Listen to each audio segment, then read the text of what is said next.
Assalamualaikum warahmatullahi wabarakatuh. Alhamdulillahilladzi anzala sakinata fi qulubil mu'minin liyazdadu imanan ma'a imanihim. Asyhadu an la ilaha illallah wahdahu la syarikalah wa asyhadu anna Muhammadan abduhu wa rasuluhu alladzi la nabiyya ba'dahu. Puji syukur kita panjatkan kehadirat Allah Subhanahu wa taala. Kembali hari ini kita bisa sama-sama bertemu melanjutkan materi yang sebelumnya, masih dalam bab pintu-pintu masuknya setan ke dalam jiwa kita yang akan mengganggu dan merusak manusia, dan itu memang adalah sebagai tujuan dari setan supaya menggelincirkan kita. Kaum muslimin dimanapun berada, kemarin sudah dibahas dari mulai al-ghadab yang pertama, kemudian yang kedua hasad, kemudian yang ketiga tamak, kemudian yang berikutnya israf, dan juga yang lainnya. Berikutnya yang termasuk kategori pintu masuknya setan ke dalam jiwa kita menurut Sayyid Hawa di dalam Tazkiyatun Nafs, yang keenam adalah al-dzon, yaitu berprasangka. Dalam Al-Quran Allah Subhanahu wa taala berfirman, surat Al-Hujurat ayat yang ke-12, ya ayyuhalladzina amanu ijtanibu katsiran minadz-dzon inna ba'dadz-dzonni hai orang-orang yang beriman, jauhilah banyak berprasangka, karena berprasangka itu sebagiannya adalah dosa. Kita mengetahui bahwa prasangka itu ada dua, prasangka baik yang kita kenal dengan husnudzon, dan berprasangka buruk yaitu suudzon. Berprasangka buruk ini bagian dari pintu masuknya setan ke dalam jiwa kita. Awal mulanya prasangka itu satu permainan pemikiran. Karena menurut Ibnu Qayyim memang yang pertama kali dimainkan oleh setan ke dalam jiwa manusia itu adalah pikirannya, akalnya, melalui khotiroh, lintasan-lintasan pikiran yang ada di dalam diri manusia itu.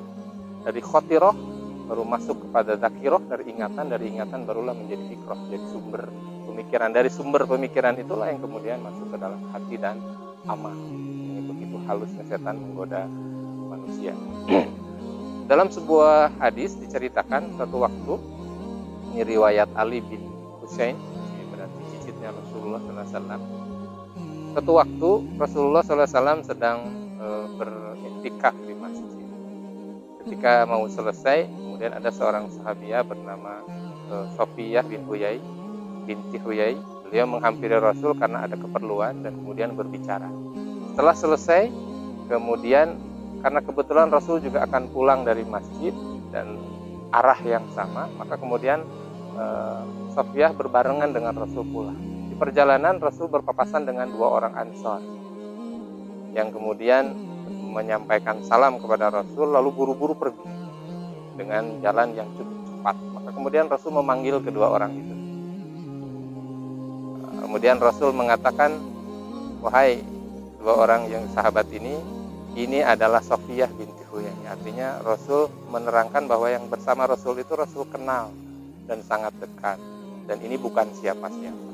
Nah, kemudian dua sahabat Ansor itu mengatakan, ya, saya tidak sedikit pun berprasangka buruk tentangmu ya Rasulullah. Kemudian Rasul mengatakan, sesungguhnya setan itu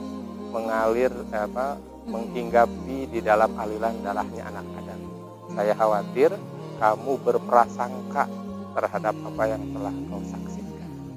Itu hati-hatinya Rasul, dan mengingatkan kepada sahabatnya untuk senantiasa waspada agar kita tidak bersuudzon kepada siapapun.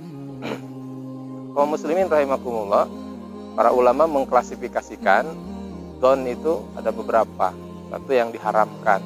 Ini dzon ataupun suudzon itu yang diharamkan adalah berprasangka kepada Allah Subhanahu wa taala.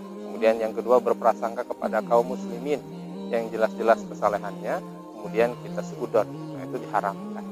Sementara ada memang suudon yang diperbolehkan. Di antaranya kalau memang buktinya telah kelihatan, bukan lagi don, memang ada buktinya. Misalkan ketika kita berjalan di parkiran, kemudian ada orang yang sedang membongkar kunci motor, ya kita harus suudon, kita tanya. Nah, itu beda dengan kasus yang tadi. Kemudian ada orang yang masuk pagar rumah kita sementara pagarnya sedang digembok, nah kita harus suudon, gitu ya. Nah, ini ada pengecualian. Itulah pintu yang keenam, mudah-mudahan kita dihindarkan dari dzon. Dan yang ketujuh adalah bakhil dan takut akan kemiskinan. Dalam Al-Quran Allah Subhanahu wa taala berfirman, wa amma man a'ta wattaqa wa saddaqa bil husna fasanuyassiruhu lil yusra. Sebaliknya, jika wa amma man bakhila wastagna wa kadzdzaba bil husna fasanuyassiruhu lil usra. Bakhil ini pula merupakan satu pintu masuknya setan ke dalam jiwa kita. Padahal Allah mengatakan bahayanya dari bakhil ini atau takut miskin ini adalah Allah akan memudahkan baginya jalan kesulitan. Fasanu yassiruhu lil usra. Dan kemudian takut miskin itu merupakan tipu daya setan agar kita tidak yakin bahwa Allah telah memberikan rezeki kepada kita, dan kemudian kita sibuk akan urusan dunia karena takut kemiskinan tadi. Mudah-mudahan dua hal ini juga dihindarkan dari kita, sehingga kemudian setan tidak masuk ke dalam diri kita.